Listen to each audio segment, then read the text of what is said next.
Advocate K S Arunkumar കൂടി ചേരുകയാണ്. അരുൺകുമാർ, ഇപ്പോൾ സുപ്രീം കോടതി വ്യക്തമാക്കിയിരിക്കുന്നു, ഗവർണർമാരോട് പറഞ്ഞ അതേ കാര്യം, ബില്ലുകളിൽ അനന്തമായി അടയിരിക്കരുത്, 3 മാസത്തിനകം തീരുമാനമെടുക്കണം. അതിന് പിന്നാലെയാണ് ഇപ്പോൾ കേരള ഗവർണർ പറഞ്ഞിരിക്കുന്നു, അങ്ങനെ സുപ്രീം കോടതിക്ക് എങ്ങനെ ഉത്തരവിടാൻ കഴിയും? 2 ജഡ്ജിമാർ ചേർന്നിരുന്ന് എങ്ങനെ ഉത്തരവിടാൻ കഴിയും? പാർലമെൻറ്റിൻ്റെ അധികാരങ്ങളിൽ, അല്ലെങ്കിൽ ഗവർണറുടെ അധികാരങ്ങളിൽ കൈകടത്താൻ സുപ്രീം കോടതിക്ക് അധികാരമില്ല, ഭരണഘടനാ ബെഞ്ചിന് വിടണം എന്നുള്ളത് തന്നെയാണ് ആരിഫ് മുഹമ്മദ് ഖാൻ്റെ അതേ വാദങ്ങൾ ആവർത്തിക്കുകയാണ്. നിലവിൽ ഒരു കാര്യം വ്യക്തമാണ്, അവർ ചോദിക്കുന്നത് പാർലമെൻറ്റിൻ്റെ അധികാരങ്ങളിലേക്ക് ജുഡീഷ്യറി എങ്ങനെ കയറാൻ കഴിയുന്നു, അങ്ങനെ കയറാൻ പറ്റുമോ? അതേ ചോദ്യം തന്നെയാണ് ഇവിടെ ഉയരുന്നത്. എങ്ങനെ സംസ്ഥാന നിയമസഭകളുടെ അധികാരങ്ങളിലേക്ക് കേന്ദ്ര സർക്കാരിന് അവരുടെ നോമിനികളായ ഗവർണർക്ക് കൈകടത്താൻ കഴിയുന്നുള്ള ചോദ്യവും പ്രസക്തമാകുകയാണ് അല്ലേ അരുൺകുമാർ? ഇവിടെ ഏതായാലും കുറച്ച് നാളായി ഗവർണർമാർ സൃഷ്ടിക്കുന്ന ഇത്തരത്തിലുള്ള ഭരണ പ്രതിസന്ധി സുപ്രീം കോടതിയുടെ പരിധിയിലുണ്ട്, സുപ്രീം കോടതിയുടെ പരിഗണനാ വിഷയമായിരുന്നു. അതിപ്പോ കേരളം, തമിഴ്നാട്, അതുപോലെ പഞ്ചാബ്, ആന്ധ്ര, ഡൽഹി, അതുപോലെ തന്നെ ബംഗാൾ, ഈ കേസുകളെല്ലാം പരിഗണിക്കുമ്പോൾ വളരെ വിശദമായി തന്നെ ഈ ഭരണഘടനാ വിഷയം സുപ്രീം കോടതി പരിശോധിച്ചതാണ്. പഞ്ചാബിന്റെ കേസിലാണ് വളരെ വിശദമായി തന്നെ കോടതി ഇതിന്റെ സാഹചര്യങ്ങളെല്ലാം വ്യക്തമാക്കിയത്. ഇപ്പോൾ തമിഴ്നാടിന്റെ കേസിൽ വിധി പറഞ്ഞുകൊണ്ട്, പഞ്ചാബ് കേസിൽ ആസ് ഇയർലി ആസ് പോസിബിൾ എന്നാണ് ഉപയോഗിച്ചത്, എത്രയും പെട്ടെന്നാണ് അത്രയും പെട്ടെന്ന്. അപ്പൊ അത് ഭരണഘടനയിലുള്ള വാചകം തന്നെയാണ്. പക്ഷെ എന്നിട്ടും ഗവർണർമാർ പച്ചയായ രാഷ്ട്രീയം കളിച്ച് ജനാഭിലാഷം പ്രതിഫലിക്കുന്ന നിയമസഭയുടെ തീരുമാനത്തെ അട്ടിമറിക്കാൻ ശ്രമിക്കുന്നത് കാണുകയാണ്.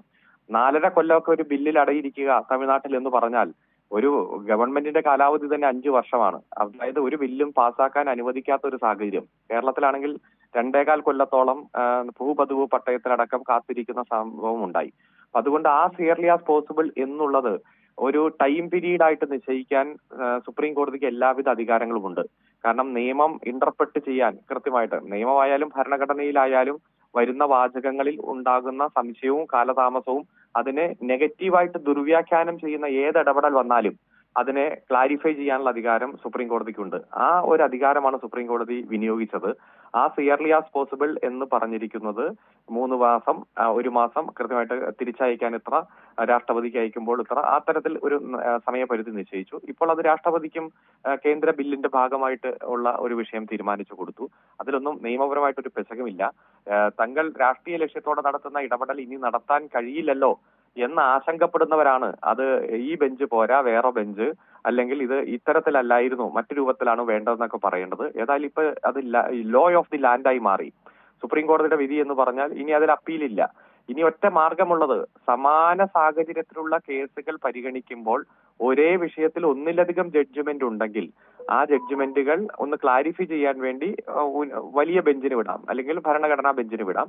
അതിൽ ചീഫ് ജസ്റ്റിസിന് തീരുമാനമെടുക്കാം എന്നതാണ്. ഇപ്പൊ ഒരേ വിഷയത്തിൽ വ്യത്യസ്ത അഭിപ്രായങ്ങളുള്ള വിധിന്യായങ്ങളൊന്നും നിലവിലില്ല. ആദ്യം പഞ്ചാബ് കേസിൽ വന്ന ആ ഫിയർലി ആസ് പോസിബിൾ എന്നുള്ള വാചകത്തെ ഇന്റർപ്രറ്റ് ചെയ്ത് 1 മാസം പ്ലസ് 3 മാസം എന്ന രൂപത്തിൽ തരംതിരിക്കുകയാണ് ചെയ്തത്.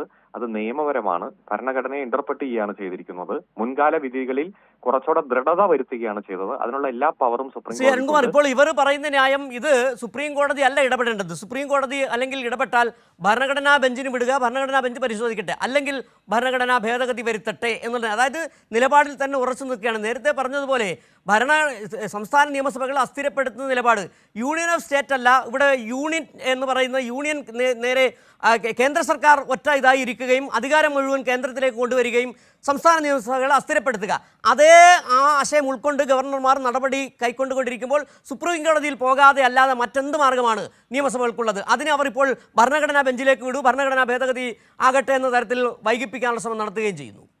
അതെ, പല രൂപത്തിൽ ഇന്റർപ്രറ്റ് ചെയ്യും. കാരണം അവരുടെ ലക്ഷ്യം ഇനി പൂർത്തീകരിക്കാൻ കഴിയില്ല. കാരണം 5 കൊല്ലോ 4 കൊല്ലോ ഒക്കെ ബില്ലിന്റെ മേൽ കാത്തിരുന്ന് അത് ബില്ലിന്റെ പ്രാധാന്യം നഷ്ടപ്പെടുത്തി ജനാഭിലാഷങ്ങൾ നടപ്പാക്കാൻ ഗവൺമെന്റുകൾക്ക് സാധിക്കാതെ വരുന്ന ഒരവസ്ഥ ജനിപ്പിക്കുക എന്നത് തന്നെയാണ് ഇവർ ഉദ്ദേശിക്കുന്നത്.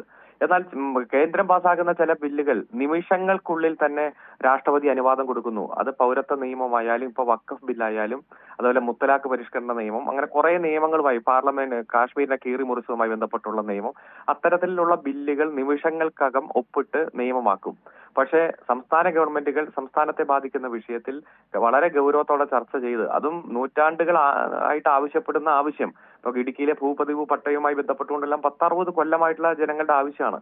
അതുമായി ബന്ധപ്പെട്ടുള്ള ബില്ലുകൾ നിയമമാക്കാതെ പരമാവധി തടസ്സപ്പെടുത്തുക, ജനങ്ങൾക്ക് ഗുണം കിട്ടാതെ വരുമ്പോൾ അത് ഗവൺമെന്റിനെതിരെ തിരിക്കുക എന്നതിന് വേണ്ടിയിട്ട് ഇത്തരം സംവിധാനങ്ങളെ ദുരുപയോഗം ചെയ്യുന്ന ഒരു സാഹചര്യമാണുള്ളത്.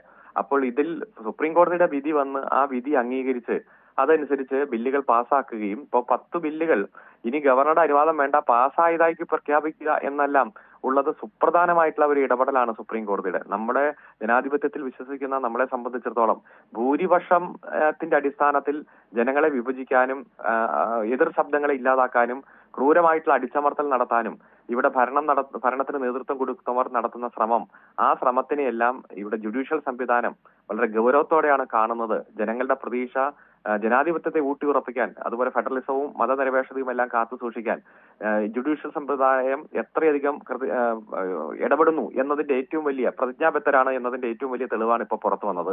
അതുകൊണ്ട് ആ ജഡ്ജ്മെന്റ് ഇപ്പോ 3.5 വർഷമാണ് ആരിഫ് മുഹമ്മദ് ഖാന്റെ വിവിധ ചെയ്തികൾ ഈ കേരളത്തിലെ രാജ്യത്തെയും ചാനലുകൾ ചർച്ച ചെയ്ത് ആഘോഷിച്ചത്, വലിയ ഹീറോ പരിവേഷം കൊടുത്തത്. എന്നാൽ സുപ്രീം കോടതിയുടെ ഒരു വിധി ഒരു ദിവസത്തിനപ്പുറത്തേക്ക് ഇത്തരം ചാനലുകൾ ചർച്ചയാക്കി മാറ്റിയില്ല. അപ്പൊ അതുകൊണ്ട് വിവാദങ്ങൾ ഉണ്ടാക്കുക, അതിന്റെ ഭാഗമായി വീണ്ടും ജനാധിപത്യത്തെ തോൽപ്പിക്കുക, ആ ശ്രമമാണ് നടക്കുന്നത്. അതുകൊണ്ട് ഇപ്പോൾ സുപ്രീം കോടതിയിൽ നിന്ന് വന്ന വിധി അന്തിമമാണ്. ആ വിധി നടപ്പാക്കിയേ പറ്റൂ. ഇപ്പൊ കേരളത്തിനും ഈ വിധി ബാധകമാണ്. കാരണം രാജ്യത്താകമാനം ഈ വിധി ബാധകമാണ്. ഒരു തരത്തിലും ഗവർണർമാർക്ക് ഇനി ബില്ലുകൾക്ക് മേൽ അടയിരുന്ന് വൈകിപ്പിക്കാൻ ഉള്ള സാഹചര്യമില്ല.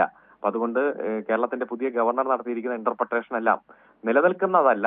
ഇപ്പോ സുപ്രീം കോടതി വിധി അംഗീകരിച്ച് മുന്നോട്ട് പോവുക എന്നത് മാത്രമാണ് ഗവർണർമാരുടെ മുന്നിലുള്ള ഏക വഴി. ശരി, വളരെ നന്ദി ശ്രീ അരുൺകുമാർ ഈ സാഹചര്യത്തിൽ പ്രതികരിച്ചതിന്.